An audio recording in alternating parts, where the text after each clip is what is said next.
Bonjour tout le monde, c'est Violette. Si ma voix part en live pendant cette vidéo, c'est que je suis toujours un petit peu malade. Mais j'avais quand même envie de la tourner puisque je vais parler d'un livre qui sort très bientôt en français. Et j'ai vraiment hâte parce que en anglais il est sorti depuis mai. Et je ne l'ai pas lu tout de suite, je l'ai pas lu tout de suite, tout court. J'ai dû le lire en juillet, quelque chose comme ça. Et depuis... Mais c'est si drôle en fait, vous allez voir. Donc bref, tout ça pour dire que j'avais hâte qu'ils sortent en français et je suis plutôt contente parce qu'ils ont fait très très vite. Donc le livre dont je vais parler c'est Aurora Rising de Amy Kaufman et Jay Kristoff, que vous pouvez voir comme ça. Donc je sais pas ce que vous en pensez, mais moi je trouve la couverture magnifique. Et en plus, en version française, alors le titre va changer un tout petit peu, la couverture restera la même. Donc pour comparer la traduction, pour voir si c'était bien fait, j'ai reçu le service de presse de Casterman, qui comme souvent n'a pas encore sa couverture. Vous voyez là c'est juste marqué Aura Squad, c'est le titre qu'il aura en français. Vous avez épreuve non corrigée, ce qui veut dire que le texte n'est pas encore... revu de manière définitive, donc il peut rester des fautes et des passages, bref, c'est pas la version définitive.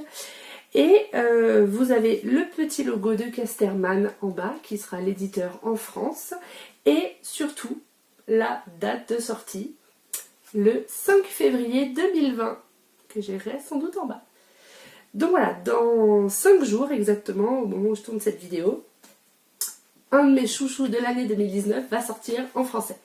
Alors, niveau traduction, c'est très bien fait. Franchement, je pensais pas que... Enfin, si, en réalité, je pensais parce que, vous verrez, c'est pas la première saga de Amy et Jay qui sort en français. Il y a déjà eu la trilogie de Illuminae, donc je vous parlerai ensuite. Et c'était déjà les gens de Casterman à la traduction. C'était vraiment très bien fait, donc j'avais plutôt confiance, à vrai dire, pour une fois, dans le fait que ça allait être bien traduit et qu'on allait retrouver les blagues. Alors, de quoi il s'agit?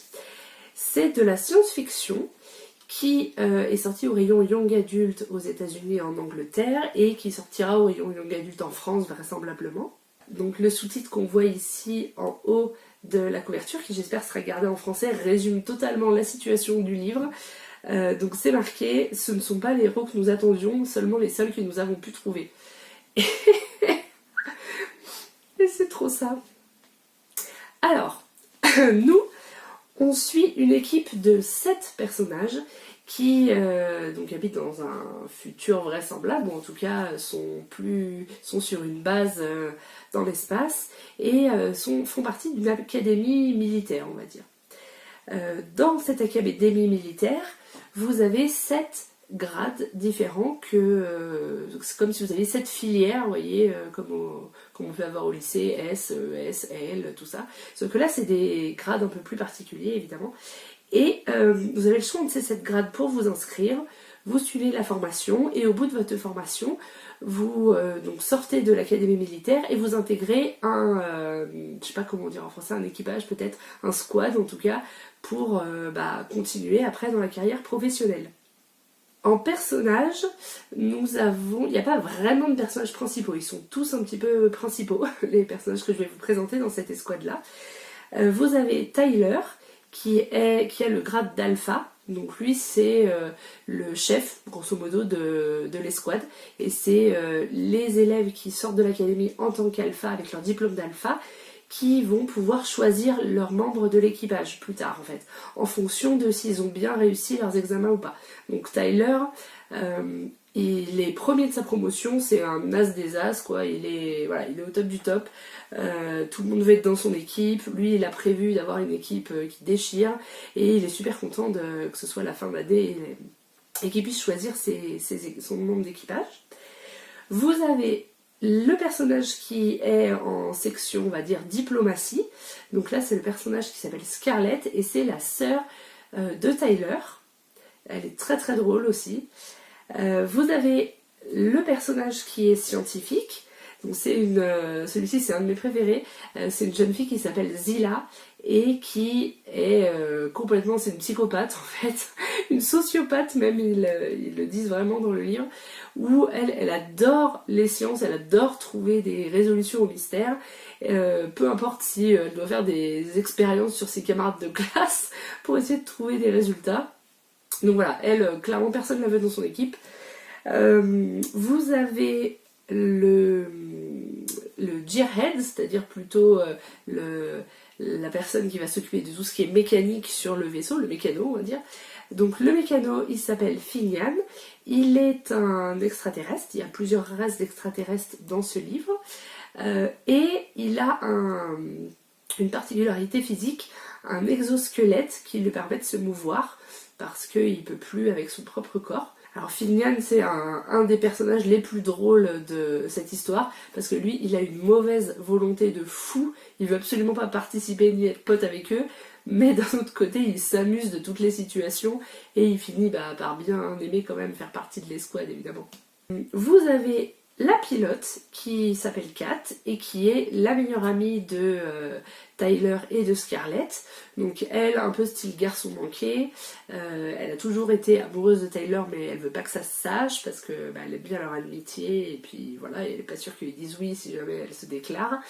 C'est un personnage plutôt attachant, où ouais, elle a des bonnes punchlines, quoi. Faut pas trop la faire chier longtemps, quoi, pour s'en prendre plein la tête si on l'énerve. Donc, personnage sympathique. On a le guerrier, donc lui c'est un peu l'agent de sécu de l'escouade, celui qui va avoir le plus de force physique et qui est un expert dans plein de combats, donc qui fait pas la partie de négociation, en général c'est la diplomate Scarlett qui fait la négociation, et lui, le guerrier, il intervient si la négociation échoue, grosso modo. Et donc Cal, qui est le personnage guerrier de cette escouade, c'est mon personnage préféré du livre, parce qu'il a ce côté toujours sur la réserve, qui est un peu incompris, et en même temps qui a pas trop envie de s'intégrer, parce qu'il a été tellement ah oui, je sais pas si je vous l'ai dit, mais il vient d'une race extraterrestre aussi, qui était plus ou moins en guerre contre les humains et qui ont perdu. Donc en fait, même si lui n'a pas fait la guerre, il est un peu considéré comme traître aux humains qui ont gagné, et il n'est pas super bien accueilli sur la base des humains. Il n'arrête pas de se faire chercher des embrouilles. Donc en plus, comme il a le sang chaud et que il n'accepte pas qu'on parle de sa mère, tu vois, et ça part souvent en live sur le truc, dans l'académie. Et le dernier personnage qui n'aurait pas dû rejoindre cette escouade, puisqu'en fait ce sont des escouades de 6 normalement, c'est le personnage d'Aurora, qui va être découverte en des circonstances un petit peu spéciales, et qui du coup n'a pas de rôle dans l'académie. En fait, elle n'a même pas fait l'académie. Mais tout ça, vous allez le savoir tout de suite, puisque je vais vous raconter un petit peu de quoi ça parle et comment ça commence. Alors, l'histoire commence au moment où c'est la remise des diplômes, grosso modo, à l'académie. On est avec le personnage de Tyler qui a hâte de pouvoir choisir les membres de son escouade. Donc il a déjà promis à sa sœur, évidemment, qu'elle serait avec lui, parce que c'est sa sœur quand même. Et surtout, elle insiste très lourdement. Et il décide de faire une petite sortie en vaisseau, donc les petits espèces de petits puddles, les vaisseaux une place là juste autour, comme ça en gravitant, pour passer ses nerfs le temps d'attendre que la remise des diplômes commence. Grave erreur évidemment, en faisant son petit tour, il va tomber sur un vaisseau spatial qui a l'air abandonné et qui dérive dans l'espace. Et en montant à bord, il va découvrir qu'en fait, il y a encore quelqu'un à l'intérieur. Dans un caisson de cryogénisation, il trouve Aurora qui est endormie à ce moment-là, mais qui présente des signes vitaux.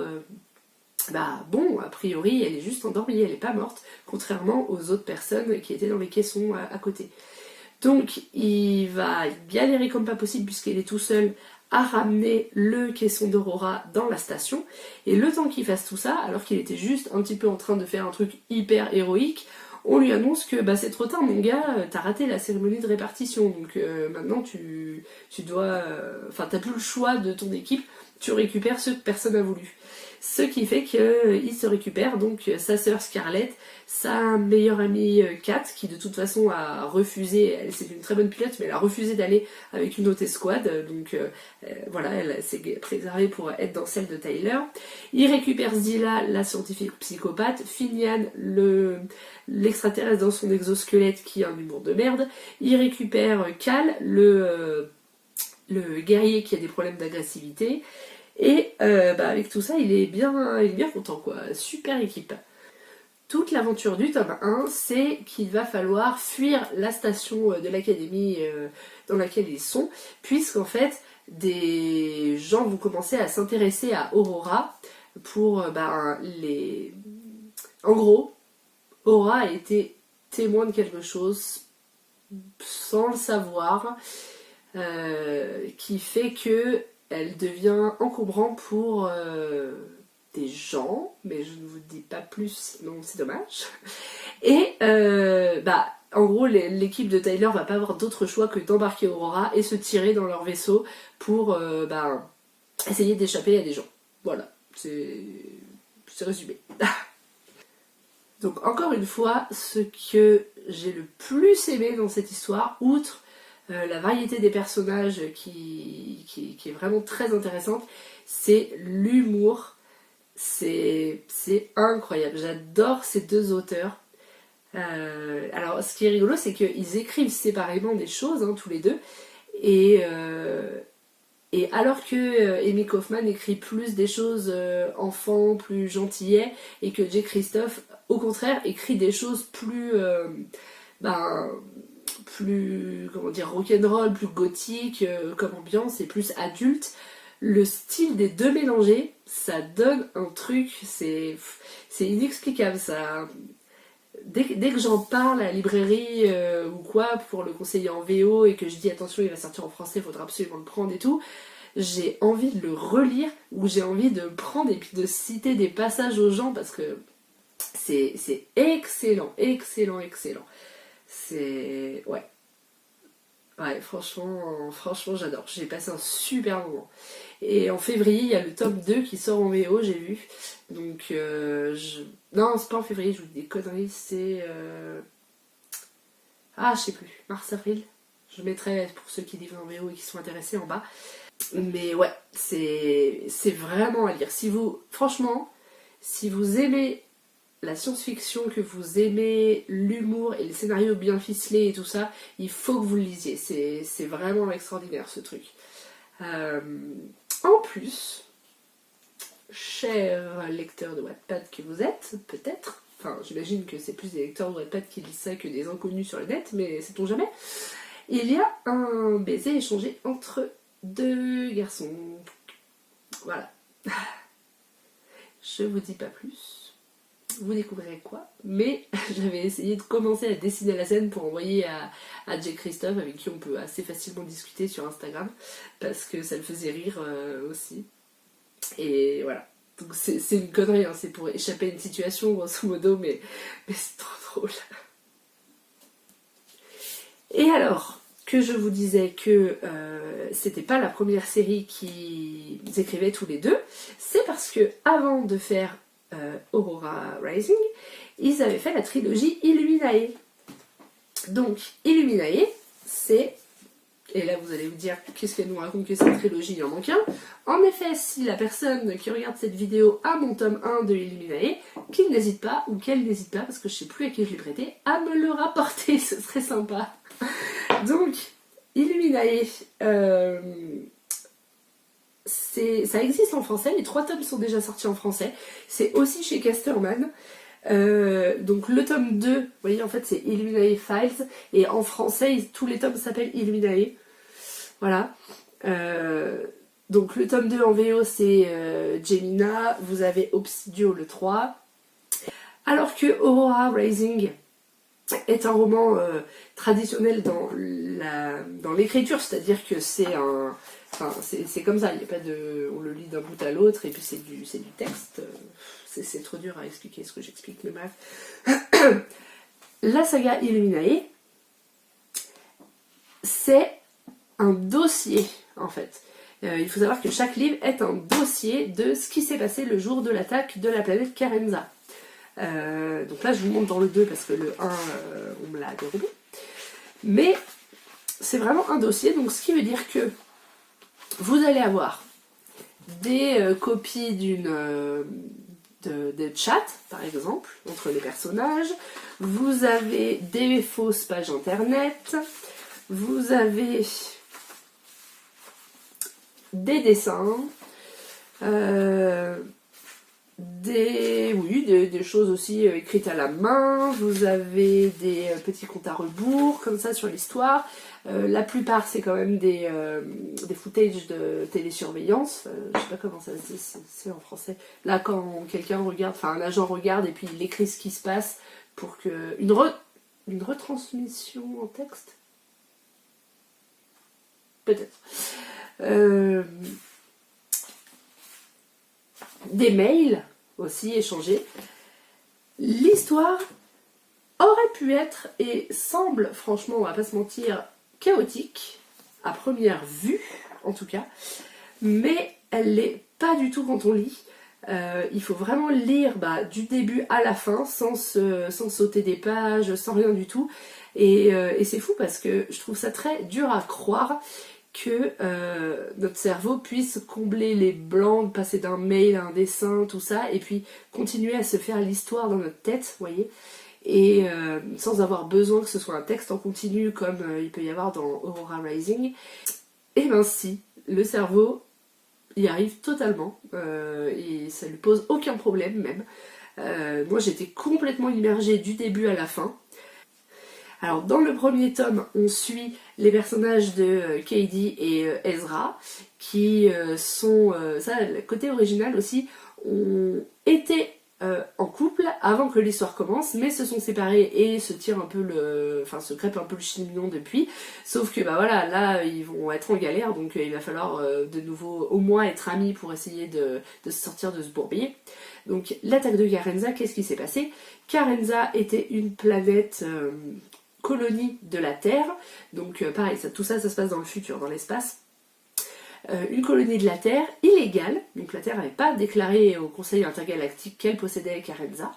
Un ennemi de la Terre se rend compte que Carenza existe, et donc Carenza, Carenza c'est pas juste une planète comme ça, c'est là où en gros ils extrayaient quelque chose qui pourrait être du pétrole ou en tout cas de l'énergie, vous voyez. Et alors que la colonie se fait découvrir par un ennemi de la planète, au lieu de, je sais pas, faire quelque chose de normal comme les dénoncer au Conseil intergalactique, l'ennemi se dit j'ai qu'à tout raser, comme ça, voilà, il n'y aura plus de preuves, il n'y aura plus de gens, de toute façon ils sont pas censés exister, donc ils vont pas appeler à l'aide, au secours, on nous fait bombarder. Donc l'ennemi commence à bombarder la planète Carenza. Katie et Ezra arrivent à sauter dans un vaisseau spatial, pas le même. Il y a 3 vaisseaux spatiaux en fait qui vont réussir à quitter Carenza avec de l'équipage, et ils vont essayer de rejoindre une plateforme qui s'appelle la plateforme Heimdall, et qui est faite pour passer des messages en fait à la Terre, parce que la Terre de Carenza elle est trop loin, on peut pas les contacter directement, donc il faut aller sur la plateforme de transmission Heimdall pour pouvoir envoyer un message de SOS. Tout le tome 1, c'est Ezra et Katie qui se font traquer dans les différents vaisseaux par les méchants de Bytech, justement, qui ont vu que des vaisseaux avaient réussi à s'échapper.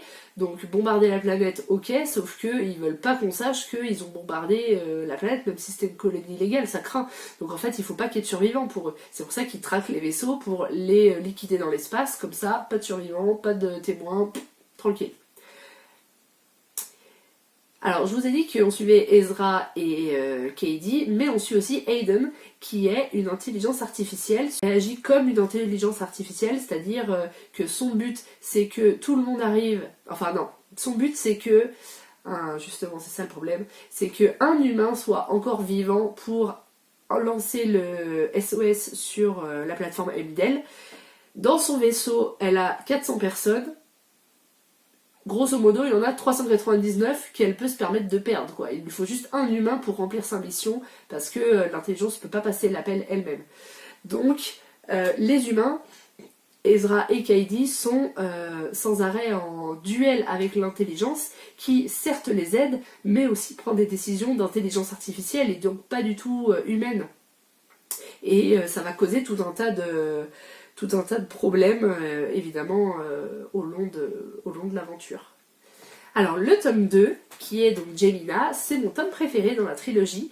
Et là, on n'est pas dans un vaisseau spatial, on est sur la plateforme Endel, qui essaye de rejoindre les héros du 1. On est avec Anna, la fille du dirigeant de la plateforme, et Nick, qui est un personnage, ce qu'on pourrait appeler une sorte de pirate de l'espace, quoi, qui est le fils d'un contrebandier, si vous voulez. Donc un jeune homme très charismatique, moi je suis vraiment amoureuse de lui, il est très, très sympa. On nous le décrit avec un aigle tatoué comme ça sur la gorge, ça a l'air super beau son tatou. Et donc ils arrêtent pas de se croiser. Enfin, en gros, pour Nick, Anna c'est un peu une petite princesse intouchable parce que c'est la fille du dirigeant et tout ça. Même si Anna, franchement, c'est pas du tout une nana girly. Hein. Elle est super badass et c'est un super personnage. Et donc, eux, ils sont tranquilles sur leur plateforme quand ils se rendent compte tout à coup que est-ce qu'ils seraient pas infiltrés par des gens chelous qu'ils ont jamais vus sur la plateforme. Je crois bien que si. En plus, ils se mettent à recevoir des appels ce qu'ils pensent être des appels d'un vaisseau qui arrive vers eux, qui est celui de Ezra et Kaidi. Et là, ils comprennent que, oula, ok, il y a un truc de bizarre, quoi. Alors, vous allez peut-être me prendre pour une psychopathe, mais une des raisons qui fait que j'adore ce livre-là, c'est que les ennemis sont comme ça présentés dans une espèce de trombinoscope. Et à chaque fois qu'ils arrivent à en liquider, pour savoir à combien ils en sont, vous avez l'actualisation, voilà, là il y avait ça, et vous avez l'actualisation avec les croix à chaque fois qui barrent, je ne montre pas trop longtemps pour pas vous spoiler, mais qui barrent les ennemis qu'ils ont déjà réussi à tuer. J'avais dit que vous allez me prendre pour une psychopathe. Mais c'est vraiment donc ce tome là c'est du survival sur la plateforme Endel où les gens de Baytech, donc les ennemis, ont infiltré Endel et vu qu'ils voyaient qu'ils avaient raté des survivants de Carenza et voilà, ils essaient de leur tendre une embuscade au moment où les survivants vont arriver sur Endel. C'était évidemment sans compter sur Anna et Nick, qui sont des personnages pleins de ressources. D'ailleurs, j'ai oublié aussi, mais on suit la cousine de Nick, qui est un personnage hyper attachant, une sorte de petit génie scientifique en fauteuil roulant. Et ouais, son personnage est cool, elle est vraiment très drôle et mignonne. Alors, le tome 3, on se trouve avec deux nouveaux personnages qui sont dans un endroit que je ne citerai pas, sinon ça vous spoil un peu l'histoire du 1 et du 2, surtout du 2. Mais voilà, on est avec Asha et Rhys, qui... Ah ouais, mais je peux quasiment rien vous raconter en fait sur le 3, sinon ça va trop spoiler. Bon, sachez seulement que dans le 3, vous êtes avec ces deux nouveaux personnages, Anna et Nick du tome 2, et Kaidi et Ezra du tome 1. Parce qu'en fait, l'histoire, finit par tout se rejoindre, et Baytech va en prendre pour son grade, parce qu'il faut pas déconner, on peut quand même pas bombarder une colonie, même illégale. Ça se fait pas, quoi. Sérieux. Ils ont été élevés où ? Voilà, c'était les petits conseils sur donc plutôt science-fiction young adulte. Donc après, adulte aussi, il n'y a pas de souci. Il faut juste avoir plus de 14 ans, je dirais, parce que il y a quand même des gros mots et puis voilà. Mais je voulais faire cette vidéo pour vous dire surtout que Aurora Rising, donc qui était mon meilleur coup de cœur science-fiction de 2019, sort en français le 5 février. Ne pas oublier, le 5 février aux éditions Casterman. Voilà. À bientôt.